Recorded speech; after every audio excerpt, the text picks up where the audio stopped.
estar mediando para que ustedes también puedan decirnos cualquier cosa, cualquier duda que se les ocurra. Como les decía, esta sesión es una continuación de la anterior. En la sesión anterior estuvimos viendo algunas consideraciones acerca de la literatura, el cine y sobre todo cómo se hacía posible que las adaptaciones fueran haciéndose, ¿no? Y decíamos que lo que teníamos que tener en consideración al comparar un producto audiovisual con un producto literario era más que nada el discurso, porque, como dice ahí, el guión obviamente va a ser un nexo, aunque sea una adaptación, pero hay otros prismas, otros formatos, otros elementos en el cine que no vamos a poder comparar con la literatura. Eh, en el link que les voy a enviar por correo, ustedes van a poder ver que hay ciertas adaptaciones que son del mismo libro, pero que adaptaron los diálogos y adaptaron otras cosas de forma distinta porque el formato lo requería.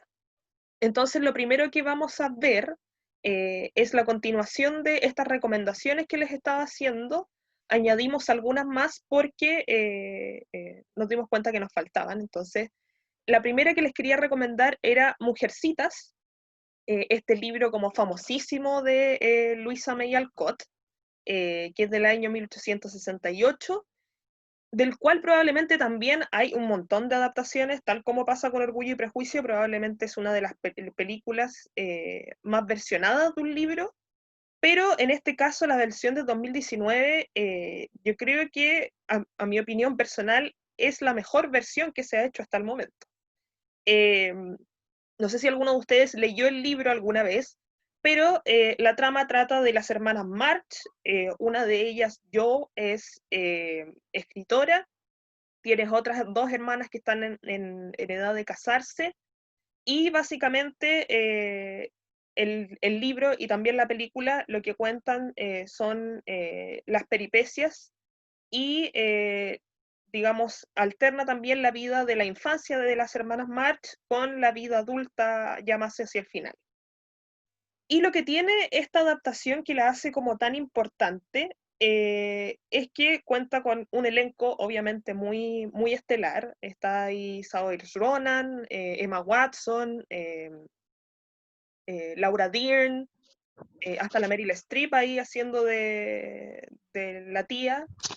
Pero también es que Mujercitas demuestra que las historias son atemporales, que estén versionando en el 2019 una historia tan, tan antigua, nos dice mucho como de lo que es hacer una narración también que puede ser ambiciosa al mismo tiempo, pero que funcione en el 2019 por sí misma. Eso es lo que hablábamos la sesión pasada también, ¿no? De que cuando la película funciona como un aparato único por sí misma, es también súper importante, digamos, para uno evaluar la calidad de la película. Y esta película lo que tiene en la dirección de Gerwig, que polémicamente no fue nominada al Oscar a Mejor Director, siendo que la película sí fue muy aclamada y nominada por otras cosas, es que la película no se hace torpe, ni aburrida, ni sermoneadora, porque como sabemos, en la época en que se escribió este libro, se tocan temas muy morales que tienen que ver con el casamiento, con la independencia, con un montón de otras cosas, también con los logros de los artistas, pero lo que hace esta película y lo que le hace tan magnífica es que el lenguaje de Alcott, traspasada a la película, se siente al mismo tiempo muy moderno, muy contemporáneo y al mismo tiempo muy nostálgico de esa época. Entonces no llega a ser tan presumida, yo creo, ni tan ambiciosa como otras adaptaciones de Mujercitas. Si pueden revisarla, por favor, también revísenla. Se nos olvidó decirle la sesión anterior, pero la mayoría de los libros que voy a mencionar acá pueden encontrarlos en la Biblioteca Pública Digital, para que ustedes también puedan revisar, porque el libro de Louisa May Alcott también es un libro muy, muy bueno, sobre todo para estar revisando como clásico. Otra película que también quería que recomendarles para que ustedes vieran es Sueño de fuga, que se tradujo como digamos, la retraducción de La redención de Shawshank, y que increíblemente es un libro de Stephen King.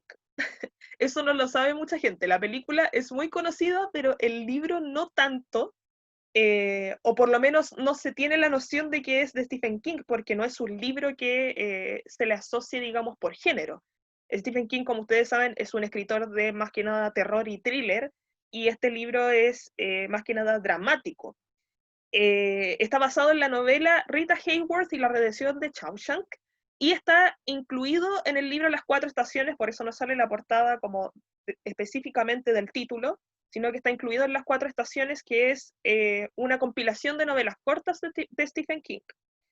Y como les decía, lo que destaca de este libro y de esta película es que no son el típico género de este escritor, y fue lo que también lo catapultó como escritor, no solo de terror, aunque sea más conocido por eso ahora.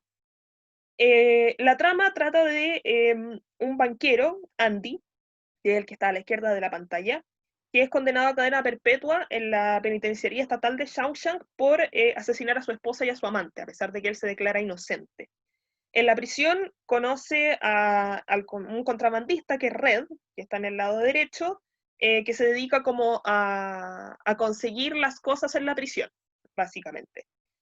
Y participa como en una operación, digamos, también para irse de la prisión. Lo que tiene muy destacable esta película, y yo creo que también el libro, y que se refleja muy bien en la película, es que hay una especie como de figura mesiánica en Andy. De hecho, Red mismo dice en la película que hay un aura como que protege a Andy de la prisión, y el hecho también de que hay muchas escenas que recuerdan a ciertas escenas de la Biblia, de una forma muy, digamos, muy alejada también como de la teología cristiana. Si bien está basado, yo creo, en la mística y en la teología cristiana, hay una aproximación que nos hace ver la película como en ese prisma, pero que resulta muy bien dentro de la película. Al final de la película, Andy se encuentra con Red fuera de la prisión, en una localidad mexicana que no me acuerdo en este momento cómo se llama, pero hay como una cierta analogía que donde se encuentran, y digamos, no solo por el nombre de la locación, sino como se ve visualmente, parece como si se encontraran como en el paraíso. Entonces hay una doble lectura tanto de la película como del libro que se hacen súper interesantes ahí, y también porque esta película, más que la película de Oh, escapémonos de la prisión, o Oh, nuestra vida en prisión, es una película sobre la amistad entre Red y Andy. Y también porque muy pocas veces en la historia del cine se ve que la verdadera libertad de los protagonistas sea su amistad, más que físicamente salir de la cárcel. Eh, Muy bien construida, ahí también los actores muy bien logrado todo, Morgan Freeman se luce yo creo en esta película, para que ustedes también puedan revisarla, y también el libro que también es como muy poco usual para este autor. Ahora aquí un clásico yo creo que todos conocemos también y que la gente a veces no sabe que está basada en un libro es Forrest Gump. Forrest Gump es una película de 1994. Siento que hoy día traje puras películas de 1994 para recomendar, pero ese año se hicieron muy buenas películas, así que también se justifica. La novela de Forrest Gump es de 1986 de Winston Groom, y hubo como cierta polémica porque a Winston Groom no le pagaron por exhibir Forrest Gump, como que no le dieron ningún crédito tampoco en la película, y por eso la gente también a veces no sabe que esta película tiene un libro. Eh, y como todos deben saber, la historia cuenta sobre Forrest Gump desde que es niño hasta que es adulto. Es una persona con discapacidad intelectual, que consigue ser, entre otras cosas, estrella de fútbol americano, jugador de ping-pong, héroe de guerra, magnate de los negocios, etcétera, etcétera. Lo que pasa con esta película y con esta adaptación es que se cambian muchas cosas, pero yo creo que la película funciona incluso mejor que el libro, porque en el libro Forrest nos cuenta como su historia como si fuera un diario, desde que él tiene como unos 6 años hasta como los 60, y como les decía también la semana pasada, adaptar un libro que está en primera persona o que es o que emula ser un género referencial, esto quiere decir una biografía, una autobiografía, una memoria, es más difícil aún porque el yo no se puede traspasar completamente con toda su complejidad a la pantalla. Uno no puede traspasar, por ejemplo, la corriente de la conciencia al cine, es muy difícil. Entonces, la perspectiva de la película es que Forrest está sentado, ¿cierto? Como sale ahí, en la parada de autobús y le va contando las cosas a las personas que se sientan a su lado. Digamos, a veces la película va muy hacia atrás y a veces vuelve al tiempo real como para agilizar el monólogo de Forrest.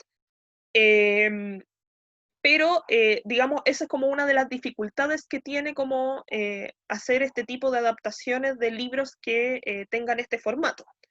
Ahora bien, también hay otras cosas que cambian dentro de la película que estaban en el libro, y es que en el libro la madre de Forrest lo trata súper mal. De hecho, a cada rato le dice que es idiota, no le oculta la muerte de su padre, porque el padre de Forrest murió, pero la mamá en la película, si ustedes lo recuerdan, le dice que está de vacaciones. Un eufemismo ahí muy, muy acertado quizás. Y también en la película hay un contraste mucho más grande entre lo que es Forrest y lo que es Jenny. Hay muchos críticos que han dicho que esta película no tiene como nada ideológico, lo cual yo creo que igual es un poco erróneo porque Forrest es como una parte mucho más conservadora de lo que es el mismo y de lo que representa y de lo que hace. En tanto, Jenny es todo lo que es la contracultura, ¿no? Es hippie, anda por ahí con otras organizaciones mucho más relevantes socialmente y políticamente que Forrest. Entonces, ahí también hay como una diferencia súper grande y un contraste súper grande con ellos dos. Spoiler alert, cuando se casan al final de la película, hay como una reconciliación entre Forrest y Jenny y entre la cultura y la contracultura. Por lo menos yo creo que eso es lo que nos está diciendo un poco esta película. Destacada también, obviamente, la actuación de Tom Hanks, que es como la película, una de las películas más conocidas de él, junto a la del Náufrago, probablemente, y otras películas que él ha hecho también de adaptaciones de libros, que es toda esa saga del Código Da Vinci también. Pero Tom Hanks, yo creo que en esta película se catapulta eh, en esta película y también cómo esta película le sabe sacar un poco más de jugo a la historia. La novela es entretenida, pero yo creo que hay situaciones en la novela que se hacen un poco inverosímiles, ¿no? En tanto en la película, incluso cuando es muy cómica y hay cosas que son muy absurdas, no por eso deja de ser menos verosímil y menos creíble lo que pasa, aunque nosotros sabemos que es ficción, pero estamos hablando como de verosimilitud, de lo que se nos cuenta nos parezca como más relatable, más creíble dentro de la película, que del libro dice mucho de esta adaptación, para que ustedes también puedan rever Forrest Gump. En Forrest Gump, se me olvidó decirles, en la novela, Forrest, aparte de todas esas profesiones que salen en la película, tiene unas profesiones como súper descabelladas y unos saltos como de profesión que uno no entiende cómo pasan. Forrest llega a ser hasta senador de los Estados Unidos. No entiendo cómo pasa eso en la novela. A mí por lo menos no me resultó tan creíble como los saltos que pasan en la película. Ahora bien, como les decía también la semana pasada, de lo que íbamos a hablar en profundidad hoy es de sagas. ¿Por qué? Porque no es lo mismo adaptar una saga literaria que adaptar un solo libro. Cuando uno adopta una saga o una serie de libros, ya sea una trilogía o lo que sea, hay un problema en el que uno se supone tiene que mantener también un hilo conductor en todas estas películas. Vamos a ver ahora que puede pasar en algunas películas, pasa en una, no pasa tanto en otras. Es un problema muy común de la teoría de la adaptación cinematográfica y de la narratología, cómo mantener el espíritu y un hilo conductor en las películas, porque, como les digo, es muy difícil, sobre todo si se están adaptando guiones con diferentes guionistas, diferentes directores. Entonces, ahí también hay un problema súper grande. La primera que vamos a ver es la emblemática El Señor de los Anillos, toda dirigida por Peter Jackson, adaptadas también de los famosos libros de J.R.R. Tolkien. Son 3 libros, al igual que son 3 películas.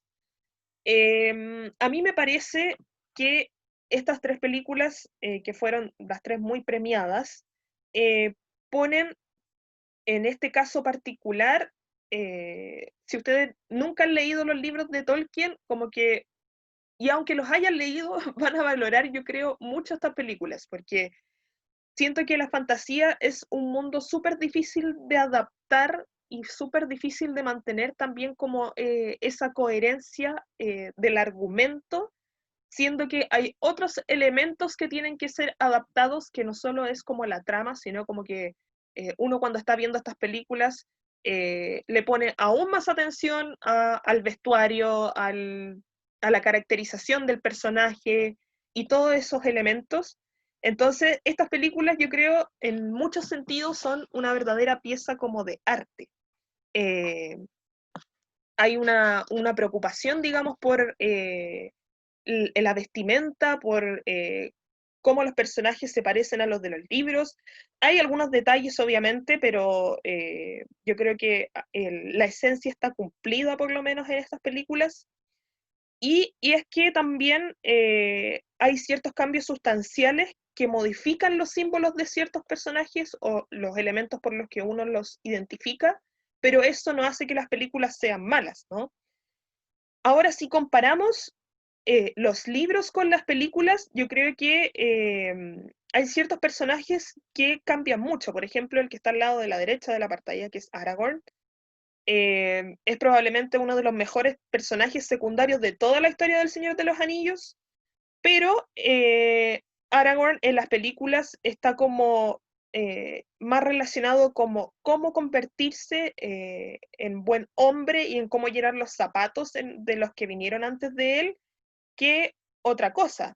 Si bien en el libro Aragorn también se termina convirtiendo como en rey, hay ciertas cosas que no pasan en la película y que estaban en el libro, y que su historia también está destinada a, eh, digamos, poner en jaque a quién le pertenece como la corona de Gondor. Y yo creo que el cambio más importante en esto es que Aragorn no recibe su espada antes de cruzar el Sendero de los Muertos como en las películas, sino que la recibe cuando la comunidad sale de Rivendell, y entonces Aragorn se predispone también como a saber lo que ya tenía que hacer en toda esta peripecia de llevar el anillo. Y yo creo que también otra de las diferencias muy grandes es que el personaje de Sam utilizó el anillo él mismo para salvar a Frodo. Y es como todo el dilema del anillo, ¿no? El anillo en la película es tratado como algo completamente peligroso, es como una bomba, así como que la gente la lleva con mucho miedo. En tanto, en los libros, el anillo igual se usa para, con otros propósitos, porque es un anillo de poder. Y yo creo que en la película, si bien las películas están muy bien logradas, eso es lo que no nos queda claro, no nos termina de cuajar en todo el tema con el anillo, que si bien es un anillo de poder, lo único que vemos es que la gente le tiene miedo y que la gente probablemente en un momento fue poderosa cuando portó el anillo, pero nada más. En tanto, en los libros, el anillo se puede usar para combatir gente, se puede usar para transformar tu apariencia.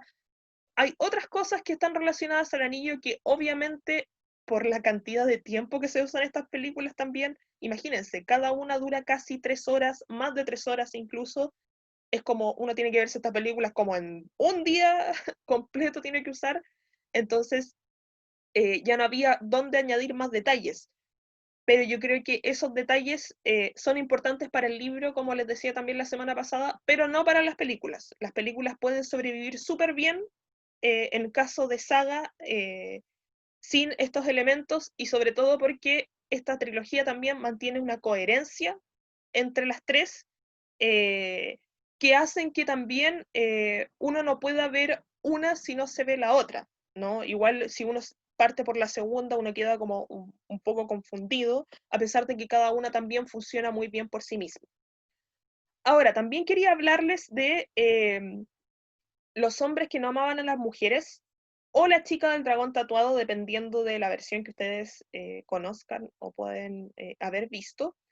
Estas películas están basadas en el libro del sueco Stieg Larsson, que es de la trilogía, bueno, ahora son más libros, pero se supone que es una trilogía hasta ese momento, que es Millennium. Eh, Aquí les traje dos versiones porque me parece que la tercera no le hace tanta justicia al libro o cambia demasiadas cosas del libro. Entonces, estas dos versiones me parece que sobre todo en el personaje principal de este libro, que es Lisbeth Salander, hace un muy buen trabajo a pesar de que en ambas adaptaciones este personaje es muy diferente. La trama va de un periodista que es encarcelado y que cierta persona le ofrece buscar al asesino de una de sus sobrinas para que pueda salir de la cárcel, lavar su nombre, etcétera, etcétera. Lisbeth es una hacker antisocial que ayuda a este periodista a buscar al asesino de este señor, al asesino de la sobrina de este señor. Y lo que pasa en ambas películas es que la primera del 2009, donde Lisbeth Salander está protagonizada por Noomi Rapace, es que es una película hecha en Dinamarca, con locaciones de Suecia, entonces está hecha en todo ese lado de los Países Bajos y hay cierto manejo de la trama que está mucho mejor fielmente adaptado que la versión del 2011, que es una versión occidental, eh, donde Lisbeth Salander está protagonizada por Rooney Mara y digamos, este personaje se destaca sobre todo porque su desarrollo del drama y de la venganza, que es como el punto culmine o uno de los puntos de clímax, digamos, de esta película, está muy bien hecho, yo creo, por ambas. La portada que está en el lado derecho es una de las menos conocidas, pero yo se la recomiendo mucho que compren esta edición si es que les gusta este libro, que es la nueva edición de la colección Viva Leer de Editorial Planeta, porque las otras ediciones que hay de este libro, a título muy personal, la portada es muy fea. Y como que como libro no sé si invita tanto a leerlo como por la portada, ese también es un tema. Eh, a mí por lo menos no me gustan las ilustraciones de ese libro en términos de portada, y como les digo, no es un libro que llame a leerlo cuando uno ve esa portada, en tanto este por lo menos es un poco más amable. La novela igual es muy larga, y yo creo que lo que hacen ambas películas es adaptar los momentos clave y no continuarlos porque hay ciertos hechos que se dejan afuera, y si bien esta no es una saga propiamente tal, porque como les decía, hay otra película que continúa la del 2011 con Lisbeth Salander, la protagonista es Claire Foy, que es quien hace la reina Isabel en la serie de The Crown.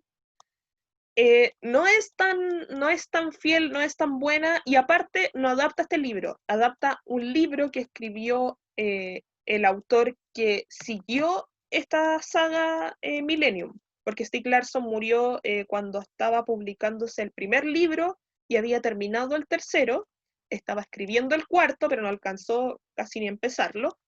Stieg Larsson murió de un ataque al corazón a los 50 años, y no alcanzó a terminar esta saga, entonces otro autor vino y continuó la saga, pero no fue lo mismo ni en escritura ni en cine. Entonces, para que también lo tengan en consideración si ustedes lo van a ver, hay gente que dice que La chica del dragón tatuado, que es la versión más occidental, que es la del 2011, no le hace justicia a los hombres que no amaban a las mujeres porque la del 2009 es como más fiel, también porque tiene actores del propio país de Stieg Larsson, lo cual igual sí, hay cosas que tienen razón, pero ambas yo creo funcionan muy bien por sí solas y se complementan la una a la otra. Es súper entretenido ver al mismo personaje versionado dos veces de forma distinta, siendo que siguen manteniendo como los mismos elementos de esta chica como antisocial, con muchos problemas, eh,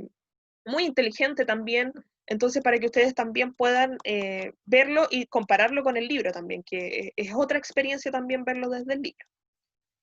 Otra de las sagas muy conocidas que yo creo que están para explorar en estas adaptaciones de la literatura al cine es El Padrino. El Padrino, si no sabían, es una serie de libros también de el autor Mario Puzo. Em, las dos primeras películas son de los años 70. La tercera, que a casi nadie le gustó, es de 1990. Y lo que hace en estas películas, el argumento básico, que ustedes deben saberlo, es de la vida de la familia Corleone y el funcionamiento como de las mafias que se dedican como al alcohol, a las apuestas y a todas estas cosas. Eh, el texto que fue adaptado, digamos, las novelas que fueron adaptadas, tuvieron algunos problemas de producción, pero yo creo que las dos secuelas igual están muy bien hechas, digamos, para ser secuelas de películas. Esto también es como un problema súper común, yo creo que todos hemos podido apreciar de que las películas en general cuando se adaptan, las versiones que vienen después de las sagas no tienen tanta calidad como la primera, pero yo creo que aún así, si bien las películas de todas dirigidas por Francis Ford Coppola abarcan casi todo el libro, la mayor parte de la historia del libro está en estas películas. La calidad de estas cintas también es como muy buena o muy importante. Eh, Quizás las descripciones de los personajes no están como uno las lee en la novela, pero yo creo que eh, los relatos, sobre todo referidos a los orígenes de Vito Corleone, están muy, muy bien caracterizados. Ahí Vito Corleone está interpretado por Marlon Brando, yo creo que una de sus mejores actuaciones también como de su carrera, con estas frases, digamos, que decía de tengo una propuesta que no podrá rechazar, que lo hizo como súper famoso. Yo creo que en la primera película está súper bien logrado también. Y tiene también en las tres películas escenas que yo creo que si ustedes se las vieron, todo el mundo recuerda. O sea, cuando el asesinato de Sonny, en esta escena donde disparan hacia el auto, yo creo que es un hito también como de la historia del cine. Uno siempre puede tenerlo como en la mente. Ahora bien, en las películas también hay un cambio en cómo se trata a los hijos de Don Vito o en la descripción de los hijos de Don Vito, sobre todo en Michael, que es como el que parece como más inofensivo. Yo creo que tanto en la película como en el libro es quien termina como sorprendiéndonos a todos, ¿no? Eh, y sobre la muerte de Sony, volviendo también, en la película, si bien es muy violento, yo creo que en los libros es mucho más violenta, es mucho más violento en general el libro que las películas, si bien las películas también nos siguen pareciendo muy violentos, muy, muy descarnado, ¿no? Este retrato que tienen como de la mafia, que yo creo que es como el retrato que le queda a uno como en la retina. Así que para que también puedan ver esos libros de Mario Puzo también escribe, la mayoría de sus libros tienen como relación con la mafia, como que es su género, para que ustedes también puedan verlo. Otra adaptación que me parece súper relevante a revisar es Los Juegos del Hambre, de Susan Collins, que hasta el año pasado eran una trilogía, ahora salió otro libro, pero las películas que hay están basadas en por lo menos los tres libros. Está Los Juegos del Hambre del 2012, la continuación En Llamas del 2013 y el libro Sin Sajo que lo dividieron en dos películas, parte 1 y parte 2, que son del 2014 y del 2015. ¿Por qué es una buena adaptación Los Juegos del Hambre? Yo creo que porque masifica y es, a mi opinión, una de las mejores películas como de distopía que se masificaron en el último tiempo. Distopía es este género, ¿no? Que nos habla como de hechos, digamos, en la historia que terminan como con un caos mundial, ¿no? Que, digamos, una sociedad ficticia que es como indeseable en sí misma. En este caso, se nos presenta un mundo donde hay 12 distritos y las personas de este distrito tienen que competir en los Juegos del Hambre para ir, digamos, haciendo funcionar, digamos, la sociedad. La protagonista, que es Katniss Everdeen, es una verdadera heroína, yo creo que de las distopías, y por eso les decía que considero que de todas las distopías que han salido en el cine ahora, como Insurgente, La Reina Roja, o otras adaptaciones, encuentro que esta es la mejor lograda, porque eh, es muy verosímil, yo creo que se hace más verosímil en la película que en el libro. El libro yo creo que todavía sigue como siendo dentro del canon juvenil algo súper importante, pero es como solo consumida por casi siempre como por jóvenes. Entonces yo creo que la película, si bien también es una película dirigida a un público juvenil, es muy creíble como todo lo que pasa en los libros en términos de que a dónde puede llegar la humanidad también con todos estos dilemas morales y éticos, y eso de hacer competir a las personas no es algo que no hayamos visto otras veces en la historia. Entonces, encuentro que está súper bien logrado tanto el mundo de los Juegos del Hambre, que es un mundo que parece futurista, pero yo creo que en ciertos aspectos es muy parecido al de nosotros, y al mismo tiempo Katniss Everdeen como protagonista que sabe sobreponerse como a la adversidad y sabe sostenerse, digamos, también por sí misma y también destruir la distopía, destruir el sistema, que es a lo que llama también estas películas. Para que ustedes puedan verlo también, si bien los libros son juveniles, digamos, hacia un público juvenil, muy recomendados también para que otras personas los puedan leer. Y como saga también encuentro que tienen una cohesión muy bien lograda. Ahora bien, probablemente la saga más conocida a nivel mundial, basada en los libros de J.K. Rowling, Harry Potter, que ya son más de 7 libros porque eran 7 libros originales. Ahora salió la obra de teatro que fue adaptada al libro. Están los libros de las otras cosas, de Quidditch a través de los tiempos, los animales fantásticos. Otra serie de libros también, pero solo vamos a hablar de los libros de la saga de Harry Potter propiamente tal.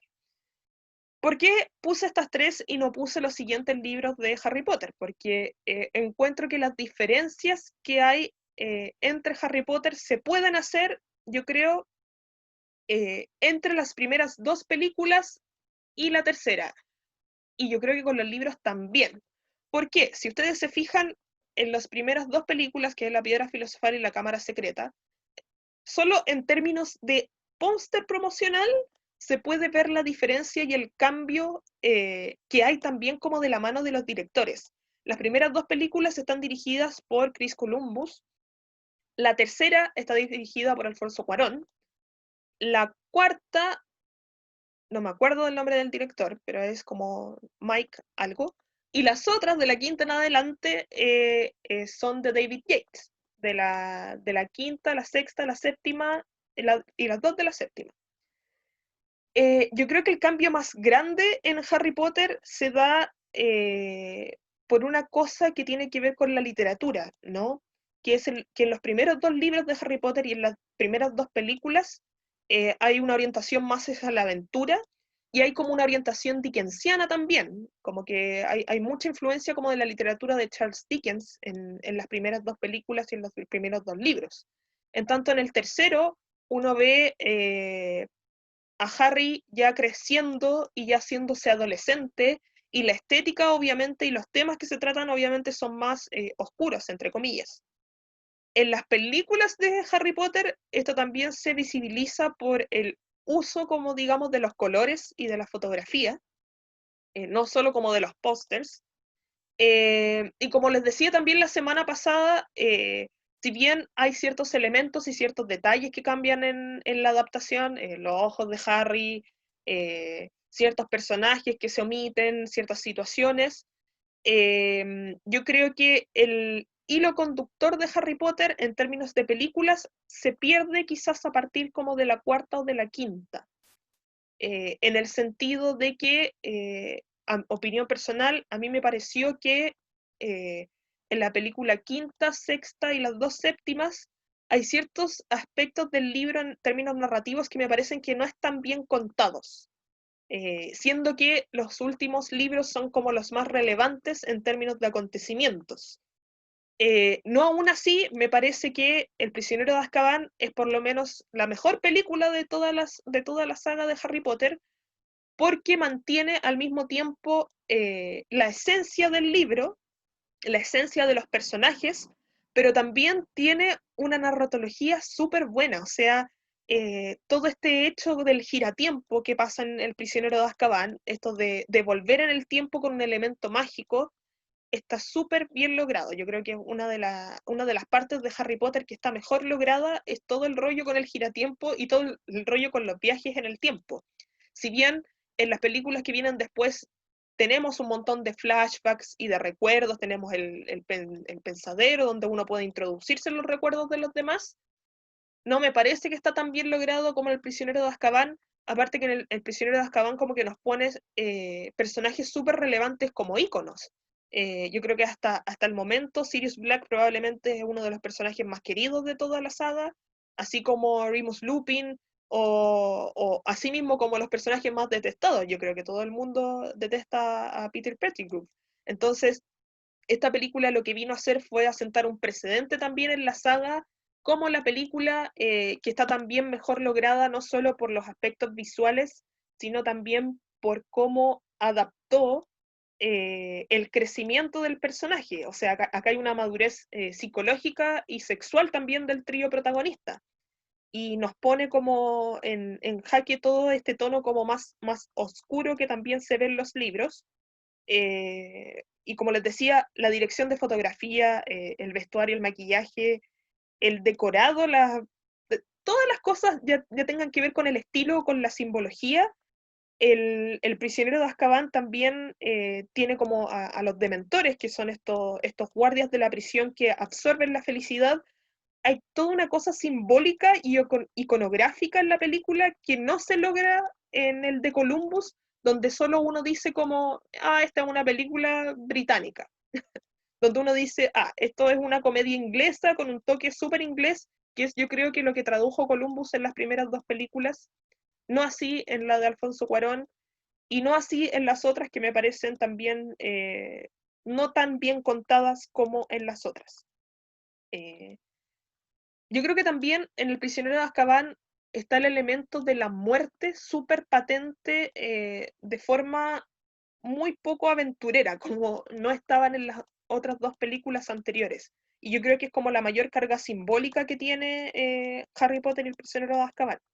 Eso de recordarnos lo gótico o la muerte como en otros elementos que tienen también que ver como con la pintura renacentista también. Hay un montón de elementos fotográficos en Harry Potter, el prisionero de Azkaban, pero no quiero adelantarles tanto si es que no lo han visto, así que yo creo que también es una súper buena ocasión para estar revisando esas películas. Ahora bien, también quiero que en términos de en términos de adaptaciones, vayamos pensando también en los cómics. que es una adaptación un poco diferente en los tres niveles que estábamos pensando anteriormente, también como en términos de personajes. Porque si uno adapta un cómic a una película, ya no solo estás adaptando el texto, sino que también estás adaptando la imagen. En la mayoría de los cómics se tiene un dibujante o un ilustrador y un guionista, o a veces el guionista es el mismo que el dibujante, y muchas veces para las adaptaciones que se hacen en las películas, algunos guionistas o algunos ilustradores colaboran con las películas que se están haciendo. Entonces, en términos de imagen, a veces se puede mantener el mismo orden o la misma secuencia de imágenes para ciertas escenas. Eso tiene que ver también con la tecnología que uno le vaya añadiendo, sobre todo en las películas de cómics que se han hecho como ahora más recientemente. No vamos a hablar en esta ocasión como de los cómics que se están adaptando hacia películas con personas, porque yo creo que eso también va como en la misma línea como de las sagas, ¿no? Sobre todo también porque hay elementos que no se pueden traspasar totalmente, a pesar de que uno siempre va a estar comparando como los elementos que tenía el personaje en el cómic y la adaptación en las personas, porque son, como les decía, elementos distintos. Pero cuando hablamos de animación, hay otros elementos a considerar que tienen que ver como con el color, con la fluidez del movimiento, y por eso la primera recomendación y la primera película que quería que habláramos es de Akira, que es una película del año 88 de Katsuhiro Otomo, que es un mangaka japonés. Y el manga es de 1982, está escrito por él mismo y la película la dirigió él mismo. Entonces, yo creo que aquí hay un hito particular también como en la historia del cine, en la historia del cine también de animación, porque es súper poco usual que un mangaka también sea como director de una película. Eso es súper, súper, súper difícil de lograr y difícil que sea como posible. Eh, no sé si alguno de ustedes ha visto Akira o conoce Akira, pero Akira es como un hito no solo como en la historia del cine de animación y de ciencia ficción, sino que también un hito como en la historia del manga. Akira es como la influencia directa de todos los animes shonen que uno alguna vez vio, probablemente. Y trata de un chico que se llama Chotaro Kaneda, que sale como con su pandilla ahí de motociclistas, en el año 2019 en el Neo Tokio. Imagínense en el año 88, en los 80 ya se estaban imaginando que en el 2019 íbamos a ser así como súper cibernéticos, pero no lo somos tanto. Entonces, el mejor amigo de Kaneda sufre un accidente en una motocicleta y es capturado también por unos soldados armados, entonces Kaneda es arrestado por la policía. Entonces ahí se ve como las aventuras y desventuras de los miembros de la banda de Kaneda, y lo que esta película también hace muy bien en la adaptación que se hace del manga, es que, como les decía, influenció a mucha gente del mundo del anime, pero también yo creo que hay una influencia real en todas las películas de acción. Si uno ve Matrix, si uno ve series de televisión como Stranger Things, o ve El origen de Christopher Nolan, aquí hay una influencia directa de Akira en términos cinéticos, en términos del movimiento de la película. eh, yo creo que también hay una influencia muy grande en Star Wars, sobre todo también en los elementos como de ciencia ficción, en los elementos tecnológicos, en los elementos artísticos. En, si mal no recuerdo, en Matrix, en la parte del efecto del tiempo de la bala, está inspirado en Akira. Esta película como que influenció, yo creo, toda la producción que tuvo que ver con la acción, no solo en el manga, sino también en las películas, y el diseño imaginativo que tiene como de lo que podría ser como el mañana, el casi como el ahora de nosotros, es súper importante también para ver cómo la ligereza de movimiento en el dibujo se traspasa al movimiento como humano. Yo creo que esta película también tiene unos efectos especiales brillantes, eh, que yo creo que también se traspasa a otras películas del género, para hacer una película también de los 80. eh, es una película que cambió, yo creo, toda la producción, para que ustedes también puedan revisarlo. El manga es muy bueno también. Y la otra película que quería que vieran es La broma asesina, que está basada en el cómic de Alan Moore del año 88 y que tiene que ver con Batman. Es un cómic de Batman que trata más que nada de la historia del Joker o del Guasón, ¿no? Como ustedes lo conozcan, el Bromas, no sé. Eh, pero esta película es del año 2016, está basada en el cómic del 88 y se las traje de ejemplo porque es como un ejemplo, yo creo, opuesto al de Akira.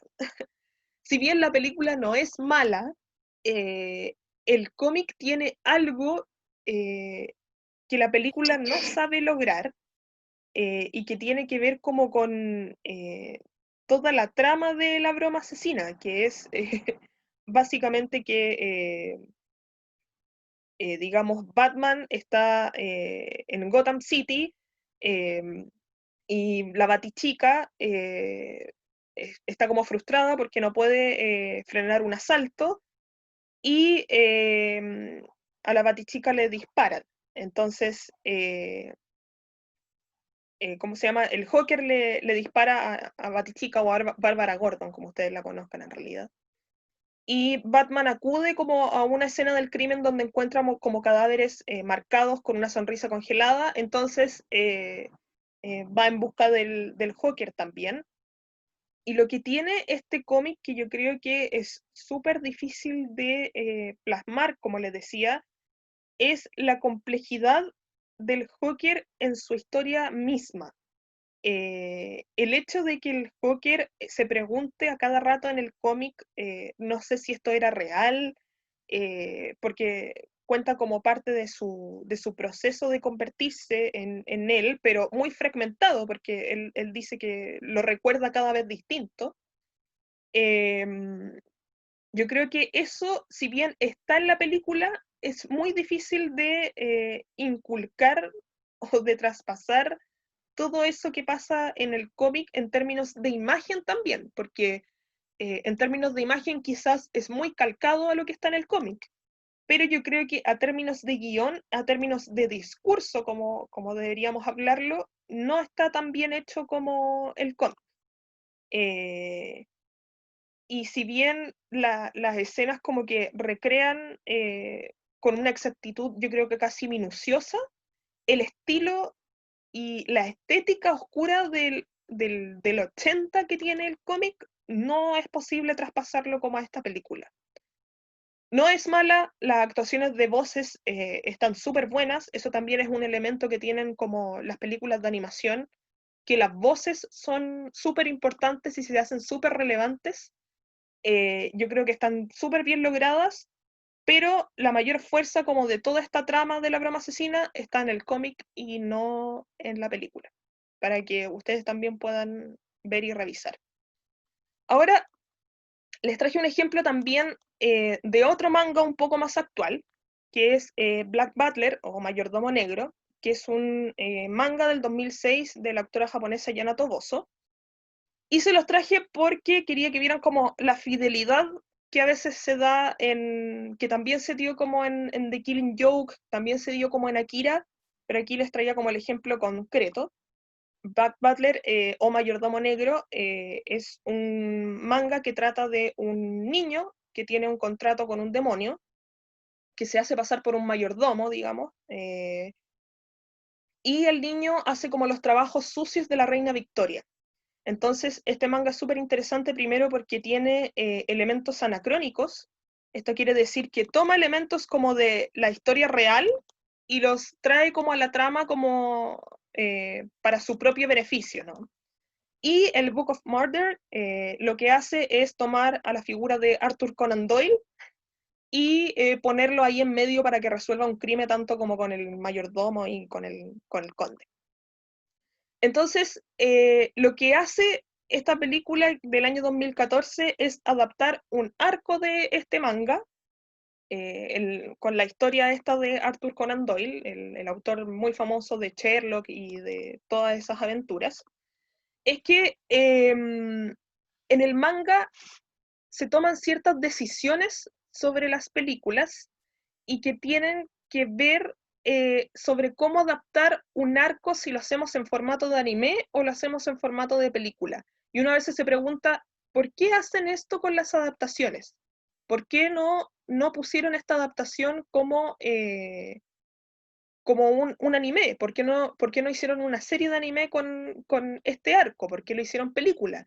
Y es porque también tiene que ver, yo creo, con ciertos elementos narratológicos que están insertos en el manga y que tienen que ver como con la cohesión también de los arcos narrativos que se pueden traspasar a la película.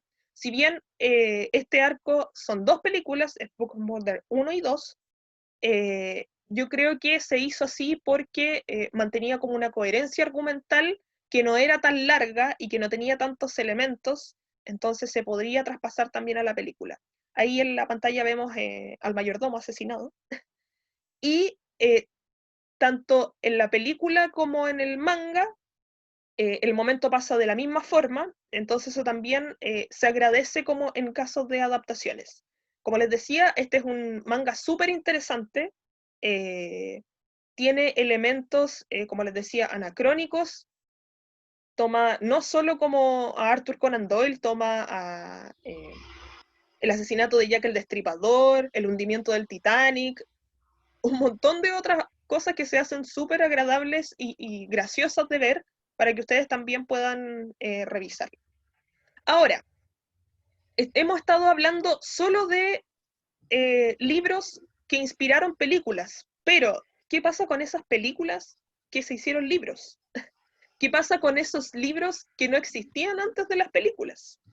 Yo creo que hay ciertas adaptaciones que se están haciendo y que tienen que ver con estas películas y que son un poco difíciles de ver porque no son muchas, son muy pocas las que se hacen de esta forma, pero hay ejemplos.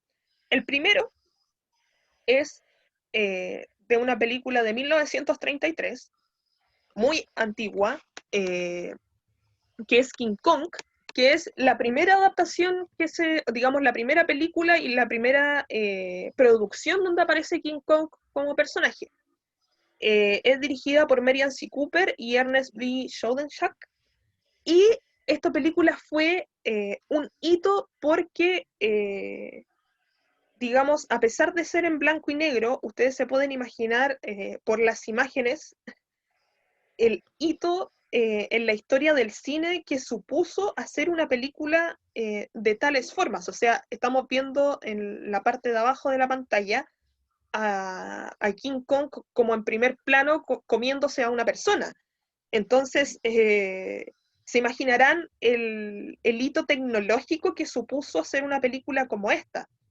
Eh, la película esta fue producida por RKO Pictures y yo creo que si bien hay ciertos elementos en el guión que no están en la novelización de esta película, eh, porque si se fijan en la pantalla dice adaptada al libro en 1932 por Delos W. Lovelace. Eso es raro, cómo se hace el libro antes de que salga la película. Y es porque Lovelace adaptó el guión de King Kong para hacerlo libro. Eh, entonces, algunas escenas que no están presentes en la película sí están en el libro. Entonces, el libro es como una ampliación de lo que no pasa en la película. En este sentido, no sé si ustedes han visto alguna vez King Kong, hay muchas adaptaciones contemporáneas de King Kong, y trata sobre el hallazgo de Kong, que es un gorila gigante, que está en una isla prehistórica perdida, lo capturan, se lo llevan a la civilización contra su voluntad, lo hacen hacer un montón de cosas, eh, pero el impacto cultural como les decía, que tuvo esta película no solo como King Kong, como ícono de la cultura popular y digamos como leyenda urbana, que inspiró, aparte de la película y de la novela, un montón de anuncios publicitarios, dibujos, poesía, programas de televisión, hay un montón de parodias de King Kong probablemente también por ahí. La productora en su momento hizo un montón de juegos, miniaturas, pósters, eh, y las referencias que hay en el cine y la televisión traspasan, yo creo, también la novela. O sea, están, digamos, influencias muy patentes como en Godzilla, en Parque Jurásico, en otras películas también que tienen como que ver con animales o seres gigantes. Entonces, para que ustedes también puedan revisar como la novela de esta película, que también está súper bien hecho para hacer de la película hacia el libro. Como les decía también la semana pasada, hay elementos que se pueden adaptar desde los libros hacia las novelas que tienen que ver con el guión, pero hacerlo al revés es toda una hazaña porque el escritor tiene que ingeniárselas para que los elementos de escenografía, paraverbales, de fotografía, de música, se traspasen de cierta forma también al libro. Eso puede pasar o puede que no. Yo creo que en esta adaptación de King Kong está muy bien lograda esa parte. Y la otra película emblemática de películas a libros es 2001, una odisea en el espacio de Stanley Kubrick.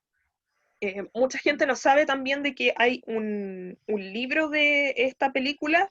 Es muy relevante porque primero había un libro que era El Centinela de Arthur C. Clarke, en el que Kubrick se inspiró para hacer esta película, y después Clarke, que trabajaba con Kubrick en la película, dijo, voy a hacer un libro de la película. Es como una historia, es como la historia al cuadrado, muchas veces. Entonces, pueden leer tanto El Centinela del año 51 como Una Odisea en el Espacio del año 68 por el mismo autor que al mismo tiempo inspiró la película. Es un poco descabellado, ¿no? Eh, Esta película también fue súper pionera en lo que tuvo que ver como la ciencia ficción. Eh, no sé si ven en la parte de abajo de la pantalla esa imagen donde está como en esa habitación blanca, que inspiró, yo creo, también alguna de nuestras estaciones de metro de la línea 3.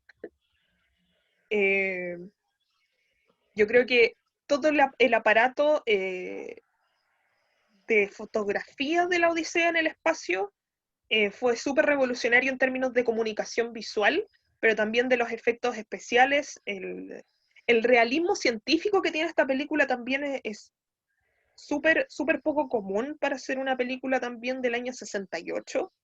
Y lo que explora en su trama esta película es la evolución humana, la inteligencia artificial, la vida extraterrestre, por supuesto, pero también ciertas cosas surrealistas que tienen que ver con el realismo científico. Eh, hay cierta psicodelia en las imágenes, aparte como de toda esta cosa como espacial, que se traspasa, digamos, a, todo lo que es la arquitectura, yo creo, y por eso tenemos también ciertas cosas en nuestro país que se parecen como imágenes de esta película, pero también porque Una Odisea en el Espacio, cuando se hizo el libro, y si ustedes tienen la oportunidad de leer el libro de Clark, van a ver que también tanto en el Centinela como en Una Odisea en el Espacio, eh, no están obviamente estos elementos, y hay muchas diferencias que tienen que ver como con la película en términos de trama, pero para ser libros de ciencia ficción tienen una conexión súper especial, y si bien la película yo creo que es mucho más enigmática en ciertas cosas, el argumento de la novela, tanto de la novela que se hizo después como del Centinela, están súper bien logradas para mantener como esa ese interés en la ciencia ficción, que también es súper difícil de lograr. Yo creo que otros autores como Isaac Asimov, que también tuvo algunas de sus películas llevadas al cine, no sé si las recomendaría tanto porque es cosa de gustos también, pero los libros de Asimov se hacen, yo creo, mucho más tediosos que los libros de Clark, y sobre todo las películas, esta película en particular, si bien alguna gente la llama así como, oye, pero esto es como cinearte, por el término como de la, del foco que pone la película en ciertas cosas estéticas, yo creo que es un hito también en la historia del cine, una revolución en la historia del cine para que ustedes también puedan verlo. Esas han sido como las recomendaciones, ha sido como un gusto también compartir con ustedes. Por favor, déjennos